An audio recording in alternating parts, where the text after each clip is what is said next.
आपका हमारे चैनल में बहुत बहुत स्वागत है और मैं हूं आपके साथ आयुषी द्विवेदी। दोस्तों, आज मैं फिर से खबरों से हटकर कुछ खास लेकर आई हूं आपके लिए। आप आज देख सकते हैं कि हमारे साथ आज एक बर्थ चार्ट है और ये चार्ट है मकर लग्न का। और आप देख सकते हैं कि बर्थ चार्ट के दूसरे भाव में शनि ग्रह विराजमान है, तीसरा भाव खाली है, चौथे भाव में गुरु और राहु यानी दो ग्रह एक साथ बैठे हुए हैं, पांचवें भाव में चंद्रमा विराजमान है, छठे भाव में कुछ भी नहीं है, सातवें भाव में शुक्र और सूर्य दो ग्रह फिर से एक साथ बैठे हुए हैं, आठवें भाव में फिर से दो ग्रह हैं, नौवें भाव में कुछ भी नहीं है और 10वें भाव में एक ही ग्रह है और बाकी के दो भाव खाली हैं। तो आपको क्या लगता है कि जातक को ये जो भाव खाली हैं इनसे रिलेटेड कोई रिजल्ट नहीं मिलेगा?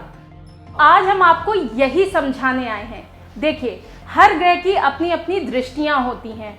कुछ ग्रहों की एक ही दृष्टि होती है, कुछ की दो दृष्टियां होती हैं, कुछ की 3 होती हैं दृष्टियां। तो चलिए समझते हैं कि कौन से ग्रह की कितनी कितनी दृष्टियां होती हैं और वो कहाँ कहाँ पर दृष्टि डालते हैं। सबसे पहले शुरुआत करते हैं सूर्य से। सूर्य की एक ही दृष्टि है जो कि 7वीं दृष्टि है।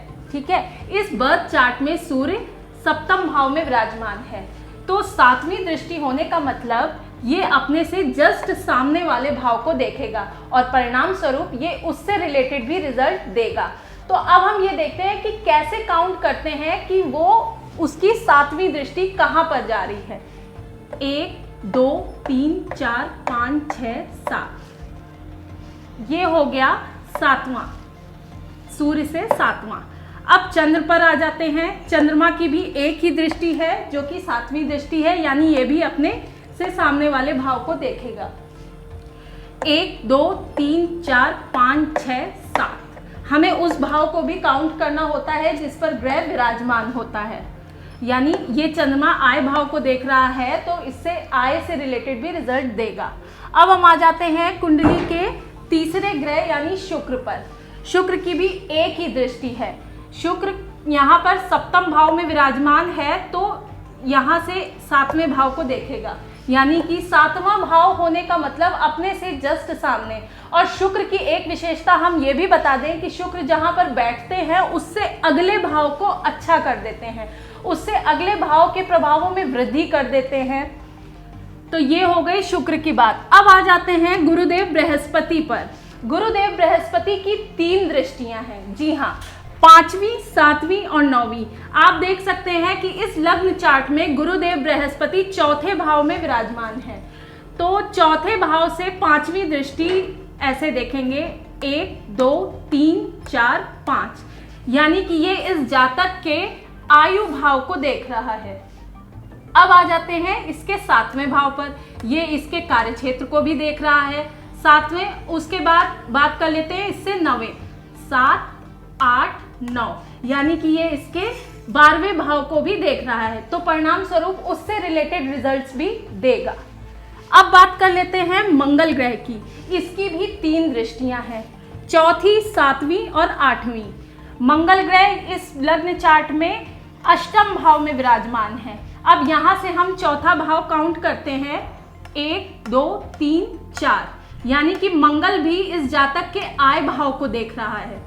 और यहाँ से 7वां भाव हो गया दूसरा भाव, 1 2 3 4 5 6 7, यानी मंगल इसके धन भाव को भी देख रहा है और 8वां यानी पराक्रम को भी देख रहा है। तो परिणाम स्वरूप इसके इन भावों से रिलेटेड भी रिजल्ट ये देगा।